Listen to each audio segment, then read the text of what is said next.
বিসমিল্লাহির রহমানির রহিম।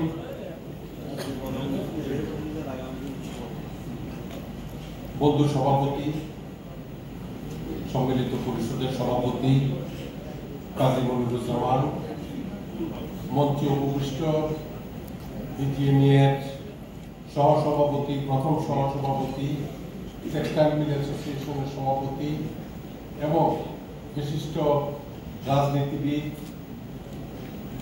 বিএনপির বিরোধী দলীয় চিফ হুইপ, আমার এক সময়ের সহকর্মী জনাব জয়নাল আবদিন ফারুক, সামনে উপস্থিত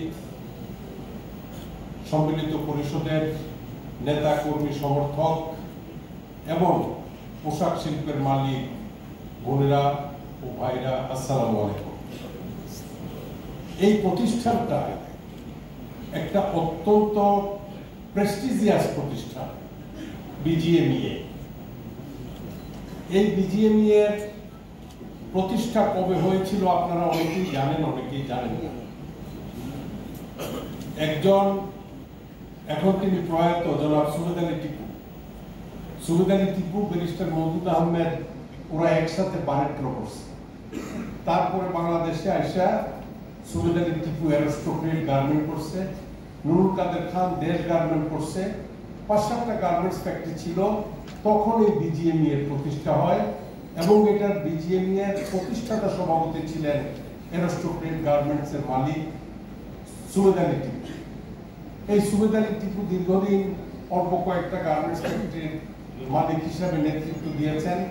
তারপরে পর্যায়ক্রমে যখন ৮১, ৮২, ৮৩, ৮৪-তে অনেকগুলো গার্মেন্টস ফ্যাক্টরি হলো, তখন একটা নির্বাচন হয়। সেই নির্বাচনে অনেক রথী মহারথীরা এই বিজিএমইতে নেতৃত্ব দিয়েছেন। জনাব এমআর সিদ্দিকী শেখ সাহেবের সরকারের কমার্স মিনিস্টার ছিলেন চট্টগ্রামের, অত্যন্ত ধনাঢ্য ব্যক্তি। তারপরে প্রফেসর মাজহারুল ইসলাম রাজশাহী ইউনিভার্সিটির ভাইস চ্যান্সেলর ছিলেন, তার ছেলে এখন স্পেরো অ্যাপারেল চালান। তারপরে প্রিন্সিপাল সেক্রেটারি ছিলেন ইস্ট পাকিস্তানের জনাব আবুল হোসেন সাহেব, আবুল এহসান সাহেব। তারা সেদিন এই বিজিএমইকে নেতৃত্ব দিয়েছেন এবং আমিও একটা ক্ষুদ্র মালিক হিসেবে আমার সম্ভব হয়েছিল তাদের সাথে কাজ করার। পরবর্তী পর্যায়ে একটা নির্বাচন হয়। সেই নির্বাচনে ৩ বাহিনীর প্রধান ছিল আমাদের দেশে। জেনারেল খলিলুর রহমান সাহেব বিজিএমইএর প্রেসিডেন্ট নির্বাচিত হন। জেনারেল খলিলুর রহমান সাহেবের পরে একটা আহ্বায়ক কমিটি ছিল, প্রশাসক নিয়োগ হলো। সেই আহ্বায়ক কমিটিতেও আমরা অনেকেই ছিলাম। যাই হোক, এই আহ্বায়ক কমিটি দিয়ে আমরা তখন একটা নির্বাচন দিই। নির্বাচনে তখন আমার আগে যিনি প্রেসিডেন্ট ছিলেন, আমার বয়োজ্যেষ্ঠ মুরব্বী, তিনিও গার্মেন্ট শিল্পের অনেক আগের মালিক ছিলেন, মোশাররফ ভাই ফেনীর, আপনারা অনেকেই জানতেন। তিনি ছিলেন ঐক্য পরিষদের সভাপতি এবং তার নেতৃত্বে আমি, তারপরে মেজর মান্নান সহ আমরা অনেকেই সেদিন, মকবুল এমপি ছিলেন, মকবুল হোসেন, আমরা অনেকেই সেদিন মোশাররফ হোসেনের নেতৃত্বে নির্বাচন ছিলাম। সেটা ছিল ঐক্য পরিষদ। এই ঐক্য পরিষদের পরে আমরা এরপরে ৯৩ সনে নির্বাচন হবে। সেই নির্বাচনে মোশাররফ ভাইকে আমি বললাম যে, মোশাররফ ভাই, আমি তো আপনার senior vice president, second vice president ছিলাম, আমি তো ৩বার এমপি হয়েছি, তো আপনি তো আগামী নির্বাচনে পার্লামেন্টে যাবেন, আপনি বরঞ্চ এবার আমাকে জায়গাটা ছেড়ে দেন। তো তিনি যাই হোক অন্য একটা কারণে অন্যকে সভাপতি করতে চেষ্টা করেছিলেন। আমি বললাম যে আপনার সাথে আমরা নাই। এই আমি, কাজী মনির, কুদ্দুস ভাই, তারপরে নুরুল হক শিকদার সহ সালাম আতিক, টিপু মুন্সি, আমরা সবাই সম্মিলিতভাবে ঘোষণা দিলাম যে ওনার সাথে আর আমরা ঐক্য পরিষদে নাই, আমরা সম্মিলিত পরিষদ প্রতিষ্ঠা করব এবং এই সম্মিলিত পরিষদ নির্বাচনে অংশগ্রহণ করবে। সেই জন্যই ১৯৯৩ সনে এই সম্মিলিত পরিষদের প্রতিষ্ঠা হয় এবং মোশাররফ ভাই, আমি দুজনেই আমরা নির্বাচন করেছিলাম। মোশাররফ ভাই একটি প্যানেল নেতৃত্ব দিয়েছেন। আপনার চট্টগ্রামের তখন একজন আজিম মান্নান, আজিম ভাই মোশাররফ ভাইয়ের সাথে ছিল। এরকম অনেকেই মোশাররফ ভাইয়ের সাথে ছিলেন। কিন্তু আমার সাথে যারা ছিলেন, আমরা ঢাকা থেকে ২০টি এবং চট্টগ্রাম থেকে ৭টি, ২৭ জনের ২৭ জন নির্বাচিত হই এবং সেই দিন এই দেশের গার্মেন্ট সেক্টরের প্রবক্তা নুরুল কাদের খান সেদিন আমাদেরকে দেশ গার্মেন্টসের সমর্থন দিয়েছিলেন। তিনি আমাকে অত্যন্ত আদর করতেন। এমআর সিদ্দিকী সাহেব আমাকে সমর্থন দেন, আবুল এহসান সাহেব আমাকে সমর্থন দেন, মাজারুল ইসলাম সাহেব আমাকে সমর্থন দেন। আমরা সম্মিলিত পরিষদ সেই দিন 27টা আপনার সিটে আমরা নির্বাচিত হয়েছিলাম এবং সম্মিলিত পরিষদের প্রতিষ্ঠাতা সভাপতি হিসাবে আমি সকলের সহযোগিতা নিয়ে আমি এই সম্মিলিত পরিষদের মাধ্যমে এই গার্মেন্ট সেক্টরকে আমাদের দেশে তথা বাইরে যত রকমের সমস্যা যেখানে আছে সেই সমস্যা আমি সমাধান করতে চেষ্টা করেছি এবং বাংলাদেশের প্রথম একটা হিস্টোরিক্যাল কাজ যেটা আমি করেছি আমার বন্ধু বান্ধবের কুদ্দুস ভাই কাজীমনি সহ সরকারের কাছ থেকে সেই দিন আমরা ইউটিলাইজেশন পারমিশনের জন্য কাস্টমসের কাছে যাওয়া আসা করতে হতো। সেইটা সাইফুর রহমান সাহেবের সাথে অনেকবার বিতণ্ডার পরে সেইটাকে ডিরেগুলেট করে এই সম্মিলিত পরিষদের সার্বিক প্রচেষ্টায় এটা আমাদের সেক্টরের কাছে হাতে আমরা আনতে পেরেছি এবং তারপরে এক ফ্যাক্টরি থেকে আরেক ফ্যাক্টরিতে মালামাল নিতে ইন্টারবন্ডের জন্য কাস্টমসের কাছে যাইতে হতো। সেটা এক ফ্যাক্টরি থেকে আরেক ফ্যাক্টরিতে চলাচলের জন্য এই সম্মিলিত পরিষদ সেটার ব্যবস্থা করেছে। আরো অনেক কিছু করেছে। আমার কুদ্দুস ভাই ছিলেন চাইল্ড লেবার, তিনি দেখতেন চাইল্ড লেবারের জন্য এই child labour elimination and rehabilitation programme আমরা এই সেক্টরের বিভিন্ন অঞ্চলকে ভাগ করে সেদিন আমরা গার্মেন্টস ফ্যাক্টরিতে আমরা আমাদের নানা রকম সমস্যার সমাধান করতে চেষ্টা করেছি। আমার স্নেহভাজন ফারুক তখন ছোট ছিল, ওর বড় ভাইও আমার ডিপার্টমেন্টের আমার ছোট, তো আমার ছোট এই ফারুক বিস্তারিত বলে গেছে এই সম্মিলিত পরিষদ কি করেছে, যত অ্যাচিভমেন্ট এই গার্মেন্ট সেক্টরে এবং যত সমস্যার সমাধান এই গার্মেন্ট সেক্টরে সকল কিছু সম্মিলিত পরিষদ করেছে এবং এই সম্মিলিত পরিষদ নির্বাচিত হলে যা কিছু করার এই সম্মিলিত পরিষদে ইনশাআল্লাহ করবে।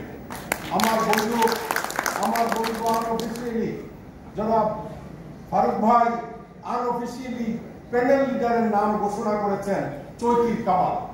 ব্যবসায়িকভাবে যে ব্যক্তি সার্থক, যে ব্যক্তি ব্যবসায়িকভাবে তার ফ্যাক্টরিকে সুন্দরভাবে চালাতে পারে, যেই ব্যক্তি ব্যবসায়িকভাবে সাফল্য অর্জন করেছে, যেই ব্যক্তি লেখাপড়া দিয়ে তার মেধা দিয়ে একটা সেক্টরকে নেতৃত্ব দেওয়ার মতো সমস্ত যোগ্যতা রাখে, এই রকম ব্যক্তিদেরকেই আমরা সম্মিলিত পরিষদের নেতা নির্বাচন করব এবং ইতিমধ্যে যার নাম আনঅফিসিয়ালি ফারুক ভাই ঘোষণা করেছেন আবুল কালাম, তার Chaity group one of the biggest factory in Bangladesh, লক্ষ হাজার কোটি টাকার ফ্যাক্টরিকে পরিচালনা করে সে একজন সার্থক ব্যবসায়ী হিসাবে সার্থক নেতা হিসাবেও আমি মনে করি এই সম্মিলিত পরিষদকে নেতৃত্ব দিতে পারবে।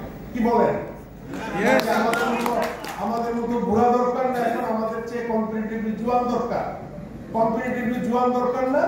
আমি যখন বিজিএম এর সভাপতি নির্বাচিত হই 93 সনে, আমার বয়স ছিল তখন মাত্র 40 বছর। কাজী মনিরুজ্জামান আমি এক রুমমেট ছিলাম, আমরা যখন ইউনিভার্সিটিতে পড়ি আমরা সমবয়সী।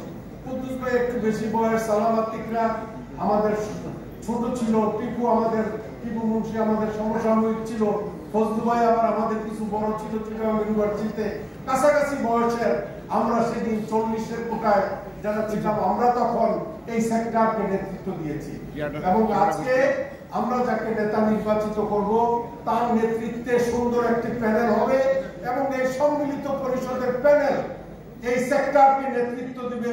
যত সমস্যা যেখানে আছে সম্মিলিত পরিষদ যৌথভাবে আমরা যারা বয়োবৃদ্ধ সেক্টরকে নেতৃত্ব দিয়েছি আমরা সম্পূর্ণভাবে পরামর্শ দিয়ে এই সেক্টরকে সুন্দরভাবে কার্যক্রম পরিচালনার জন্য আমরা যে প্যানেল ঘোষণা করব সেই প্যানেলকে যারা নেতৃত্ব দিবে তাদেরকে সার্বিক সহযোগিতার মাধ্যমে আমরা সফল হব ইনশাআল্লাহ, এইটুকু প্রত্যাশাই আমি করি। আজকে আমার বক্তব্য আর দীর্ঘায়িত করব না। আমার ভাই, আমার সভাপতি, আমার বন্ধু কাজী মনিরুজ্জামান সাহেব আজকে প্যানেল লিডারের নাম ঘোষণা করবেন এবং আমাদের এটাকে যারা পরিচালনা করবে চিফ কোঅর্ডিনেটরের নাম ঘোষণা করবেন, তারপরে আমাদের প্যানেলকে যিনি নেতৃত্ব দিবেন আপনাদের কাছে সুন্দরভাবে তার করণীয় কার্যক্রম সম্পর্কে আপনাদের কাছে উপস্থাপন করবেন। আমি শুনেছি যে ফোরামের যারা নেতৃত্ব দিচ্ছেন তাদের মধ্য থেকে সম্মিলিত পরিষদের এই প্যানেল লিডার যে নেতৃত্ব দিচ্ছিল রফিক সভাপতি হিসাবে, আমি দুর্ভাগ্যবশত দীর্ঘ সময় গত সরকারের আমলে বিদেশে থাকতে হয়েছে। ইন অ্যাবসেন্সিয়া বিচার হয়ে সাজা দিয়ে দিছে। তো আয়সা তো আয়না করে ভিতরে থাকার কোনো প্রয়োজনীয়তা নাই। তারপরে এই সরকার পতনের পরে দেশে আসলাম, দেখি যে কাজী সাহেব আমার কাছে ভাই একটা মিটিং আছে, একটু আসতে হবে বিজিএম এর। তো সম্মিলিত পরিষদ ডাক দিলেই তো দৌড়ে যাইতে হয়, কারণ এটার প্রতিষ্ঠাতে আমি না গিয়ে কোনো উপায় আছে? এই সম্মিলিত পরিষদের ডাকে রফিকের নেতৃত্বে আমি বহু জায়গায় গিয়েছি এবং আপনাদের সামনে বিভিন্ন সমস্যা সমাধানের জন্য কথা বলেছি। কিন্তু এরকম চক্রান্ত হবে সম্মিলিত পরিষদের নেতৃত্বাধীন একটা বিজিএমইকে এইভাবে সরকার ভেঙে দিয়ে প্রশাসক নিয়োগ করবে, সেই রকম সম্ভাবনা মনে করি নাই।